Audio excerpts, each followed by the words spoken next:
Good day everyone. So we're going to be doing a tutorial on overloaded, and here you can see my sort of Xinyan build that I'll be using. The builds for the other team members are in a previous video. You can just look at the overloaded Kuki video if you want their builds.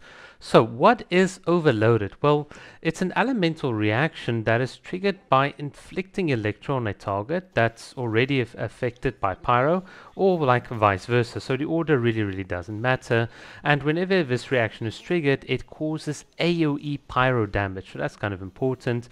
It is a very strong attack. It's very similar to the Shattered, where you sort of hit like the enemies that are frozen and sort of like knock them out, and it's very strong in breaking a lot of shields and so on.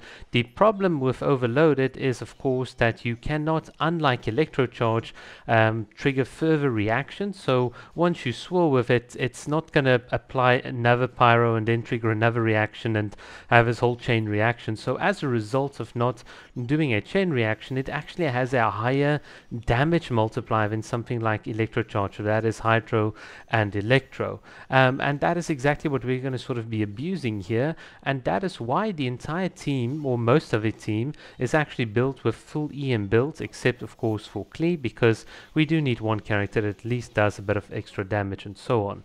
So overloaded, like some of the other reactions, superconduct and so on, is only really affected by your elemental mastery and then your character's level. So this is the key sort of takeaway. You only need EM and a very high level to successfully pull this off, and a good dose of energy recharge substats will definitely do you a bit of good favor.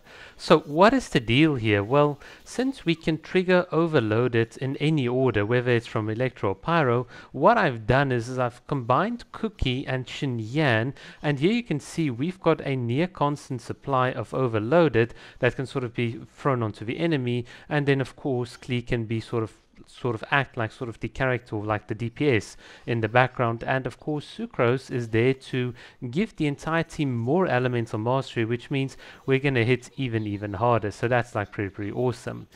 So this is a very unconventional way of sort of playing, and the whole way in which I think you can think about this reaction, since it can't crit and so on, is that we're trying to get as much reactions off, and that allows us to do continuous sort of overloaded damage, and this damage is quite a bit higher than sort of the electro charge that you've sort of seen and so on. But the downside is the electro and hydro aura actually last like longer if you look at the sort of elemental gauge theory, but the overloaded sort of is sort of like taken off very quickly. So it's something that is quite kind of tricky to manage, and this is certainly not an easy team that you can just sort of play or just expect to just have success with. It's something that does take practice and active management of sort of your cooldowns, your abilities, knowing when to use them. And this is not something where like a lot of people would say, you know, play a rotation. This is not something you really play a rotation. You can actually play this team comp in a lot of different orders depending on how cooldowns are available, and that's what makes it sort of really fun. You can see we're just absolutely smashing through the cryo shields. It's like nothing. The combination of course of Xinyan and Klee just applies so much pyro. Not even Xingshu will be able to sort of give you enough hydro to keep up. But yeah, this is the fun aspect of this team. Look at this. We are just constantly interrupting the enemy and just being absolutely obnoxious. And yeah, is this going to be a meta team comp? Absolutely not. It's a team comp that I think will suffer from consistency issues and is mostly good in an AoE sort of team environment, but you still have to manage your enemies because overloaded has this effect of strongly knocking back enemies. So it's kind of ironic that in a single target environment like against Magukenki, it's kind of awesome because you can't knock him over. So this is like very good for overloaded, but of course because there's like an inherent damage cap as to how much you can actually apply with overloaded, it's not the best for single targets. So it is definitely a almost like niche sort of thing that you can use, and there's obviously a place for every single game element and so on, but this is more just a proof of concept, something that, you know, you guys can sort of take notes of. And if you're like a really like very advanced veteran sort of player, this is something you can certainly play around with and have kind of lots of fun with. Now, one of the things a lot of people will say is that, well, Elemental Mastery is such a difficult artifact set to farm for, but the good thing about it is you don't need attack, you don't need crit rate, crit damage on it for this sort of type of team. You only really need your level and a bit of energy recharge. So something that, yes, has statistically a lower chance of being of you getting it is actually not that bad for a team like this, because you really, yeah, the substats aren't really that significant in any case. I think Klee is the only one that would sort of use an Elemental Mastery Sands, and that might be very, very crucial to get like a crit rate, crit damage on it, because what I have found in a team like this is if you don't trigger reactions, your team is kind of like useless, and this is exactly where Klee can do a bit of clean up, if you excuse the pun, and that's because she can still like do or like fulfill her normal role of being a DPS. And as you can see, Klee with Jumpty Dumpty or a charge attack still does a lot of damage. I mean, it's very, very comparable to just a single amount being triggered by Overloaded. So Klee is like very, very useful in this sort of environment. But I must say, I think the surprising thing here is how you can use Kuki to just apply Electro. And if you've been watching very carefully in the background, you would have seen that the team is being kept alive quite a lot.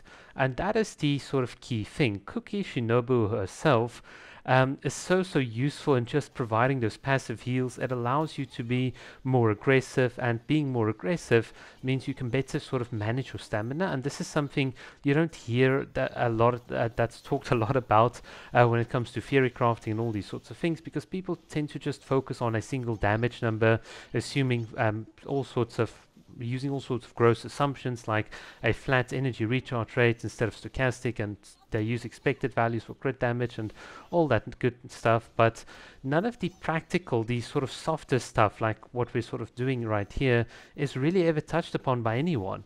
And I think that's why this might be one of the world's first sort of combination of like a very, very unusual team, but a very, very fun team if you can get it right. And of course, if you guys have already noticed, this entire video, including the intro and outro, is less than 9 minutes long. So that means we have indeed cleared the entire Spiral Abyss within the sort of 9-minute time limit. So this is a legitimate 36-star clear, which is kind of awesome. And what's even more awesome is that we're doing it using characters that a lot of people are very doubtful over. So a lot of people do not know how to use Kuki Shinobu. They think that by standing in a Bennett ult and doing a bit of a Kazuha swirl, Kuki Shinobu will suddenly do like a bazillion damage on her elemental burst, which is not the point. The point is not, her elemental burst is not supposed to do damage. And in very much the same way with Xinyan. I mean, Xinyan is a difficult character.